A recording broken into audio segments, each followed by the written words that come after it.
All right, let's talk about the ninth month of pregnancy. This is it, the final countdown. It's a really unique time because your body isn't just being pregnant anymore, it's actively getting ready for birth. And some of these changes can be, well, pretty surprising. So let's pull back the curtain and demystify this last leg of the journey. So you've made it. Welcome to the grand finale. This last month is just packed with anticipation and a whole lot of "is this it" moments. It can feel a little unpredictable, but don't you worry, we're going to walk through what's totally normal, what to look out for, and how both you and your baby are gearing up for the big day. So here's our game plan. First, we'll check in on your baby's amazing final upgrades. Then, we'll dive into the huge shifts happening in your body.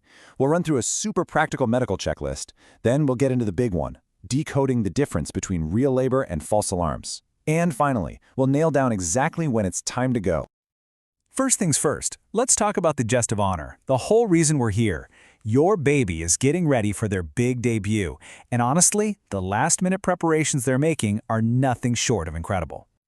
You know, even though your baby is pretty much fully baked at this point, these last few weeks are, well, they're absolutely critical. I mean, if they were born at 36 weeks, they'd probably do great, but sticking around just a little longer allows for some seriously important finishing touches.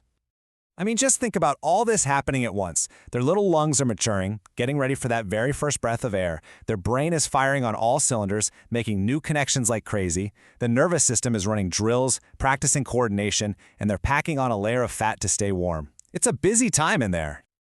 Okay, let's nerd out for a second on the lungs, because this is so cool.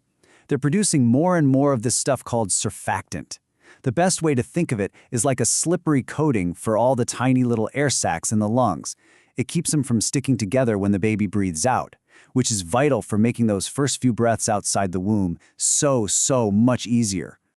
And all that fat we mentioned? Your baby is packing on about half a pound a week right now.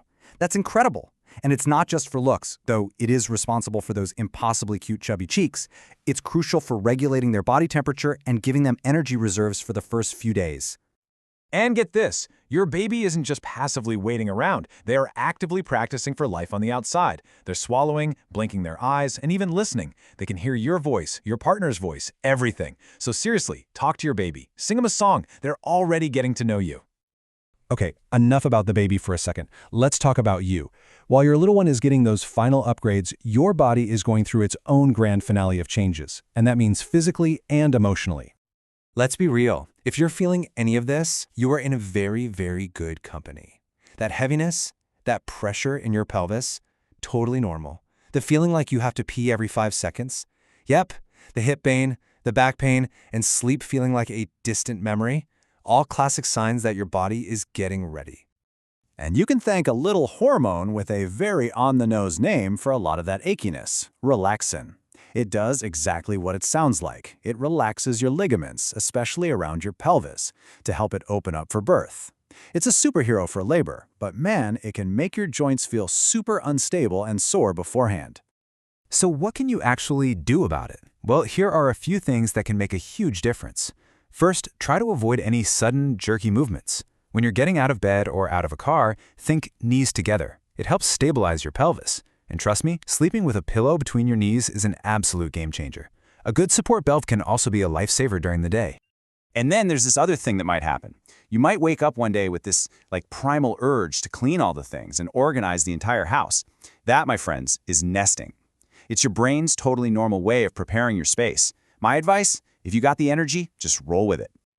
Okay, shifting gears from the physical and emotional stuff to the practical, nuts and bolts game plan for this last month. There are a few key things to check off your list. So get ready to get real friendly with your doctor's or midwife's office because your appointments are probably going to shift to once a week now. This is great though. It means they can keep a super close eye on you and the baby as you get closer and closer to the finish line. And during one of these visits, they're going to do a test for something called Group B strep, or GBS. Now, don't let the name freak you out. It's an incredibly common bacteria that tons of people have, and it causes no problems at all. The only reason we test for it is because it can cause issues for a newborn if it's passed along during birth. The test itself is just a quick, simple swab. So what happens next? It's super simple, really. If you test positive, they'll just give you some antibiotics through an IV while you're in labor. It's just a precaution to protect the baby. If you're negative, then you don't need to do anything at all. See? Simple. Okay, this is important. This is your when to call list. For sure, if your water breaks or you have any heavy bleeding, you call right away. Same goes for any big change in your baby's movement. But honestly, the most important one on this list, that last one, trust your instincts. If something just feels off, make the call. It's always better to be safe. Which, of course, brings us to the biggest question of the entire 9 months, the one on everyone's mind.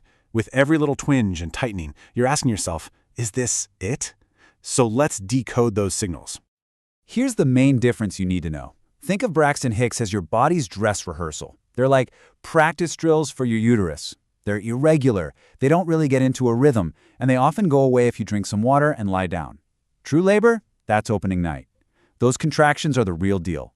They will form a pattern, getting stronger, longer, and closer together, no matter what you do. Okay, so you've decided this is probably the real deal. The contractions have a pattern. Now what? When do you actually grab the go bag and head out the door? Well, there's a super handy rule of thumb for that.